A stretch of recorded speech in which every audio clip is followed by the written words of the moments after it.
All right, well, I want to move on to the new NBA schedule because it was released on Friday. 88 games with 22 teams to finish seeding the playoffs and figuring out who will be the 8th seed. Early notable matchups include Clippers-Lakers July 30th, Celtics-Bucks on July 31st, and Ja versus Zion as the Grizzlies and Pelicans duel August 3rd. So, Jay, which game are you looking forward to the most from the remaining schedule? Rach, I'm going August 3rd.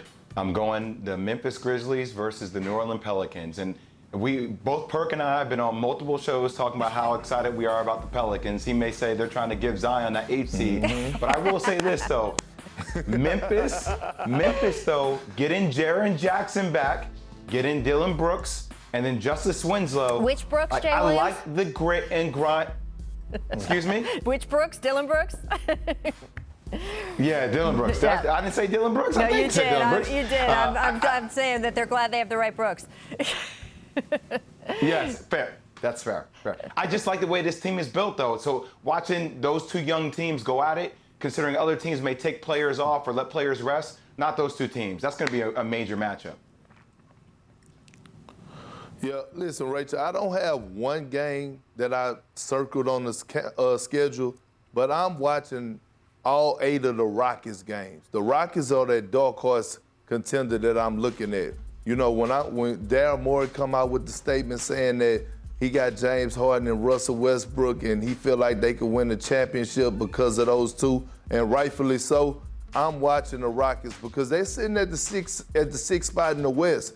And they could drop to the 7th spot if they don't get their act together, or they could move up to the 3rd spot, which I think they would do. And I just think the Brodies have it on their mind. James Harden dropping 20 pounds. And you could drop Russell Westbrook anywhere in America at any gym, and he go play with that Mamba mentality. I don't care if it's at the YMCA, LA Fitness, the Wellness Center, wherever it's at. So I'm looking forward to the Houston Rockets. I'm telling you, that's the sleeper that everyone's sleeping on, except for Jay Will. He been rolling with them too.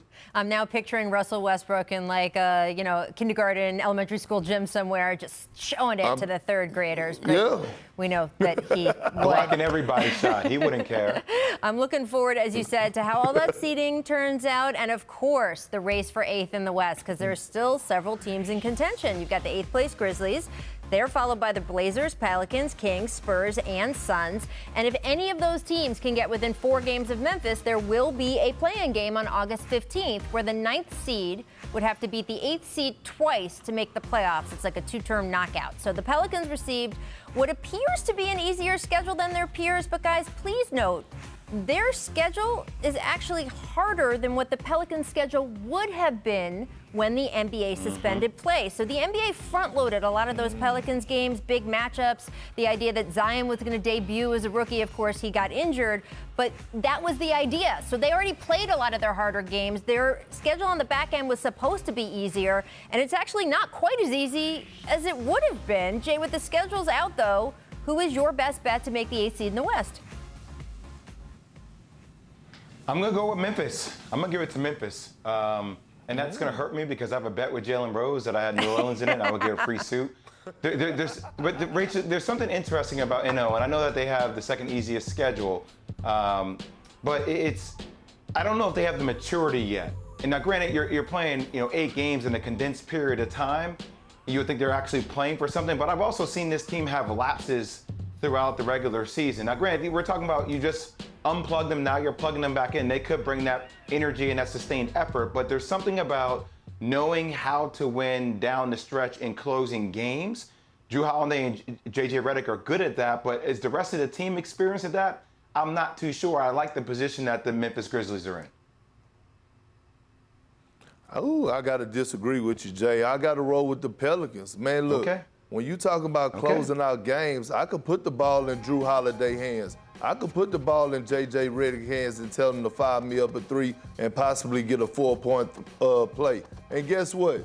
They have one of the most prolific scorers in the game today, a first-time All-Star in Brandon Ingram. And look, you know what? A lot of people don't give Zion a credit for this. Yes, he's box office, and he's going to give you the highlights, and he's going to put up all the monster numbers, 23 and 13 or whatever the case may be. but Zion plays winning basketball. He has a high motor. He makes winning plays. You see this guy's second effort, jumping out of bounds, diving for loose balls, going after offensive rebounds, getting deflections. So I'm looking at this Pelicans team, and they're deep. They're deep. They got a nice bench. You got the kid Hayes, who's super athletic, brings a ton of energy. Hayes, you got each one more. You got each one more who could give you 15 to 20 points in a game. So I'm looking at this Pelicans team, and I'm like, man, they could go and get that A spot, and I'm sold on them. Yeah, look, people are saying, hey, the NBA is trying to manipulate things. They want Zion in that first-round matchup against the Lakers. But again, Pelicans' strength of schedule, while it's easier, not as much easier as it was what they were supposed to have. And by the way, Ja Morant would make a fantastic first-round matchup with the Lakers. Can you imagine him dunking all over the place? Rachel. And don't count out Portland. I'd like to see Damian Lillard go up against those guys. Rachel, what part? Who in the media said that the NBA was trying to skew this towards New Orleans? Who said that? I'm Perk. not going to get into the other shows you guys are on. That was me. I'm not going to get into that. That was me. That was me. Thanks for watching ESPN on YouTube. For live streaming sports and premium content, subscribe to ESPN+.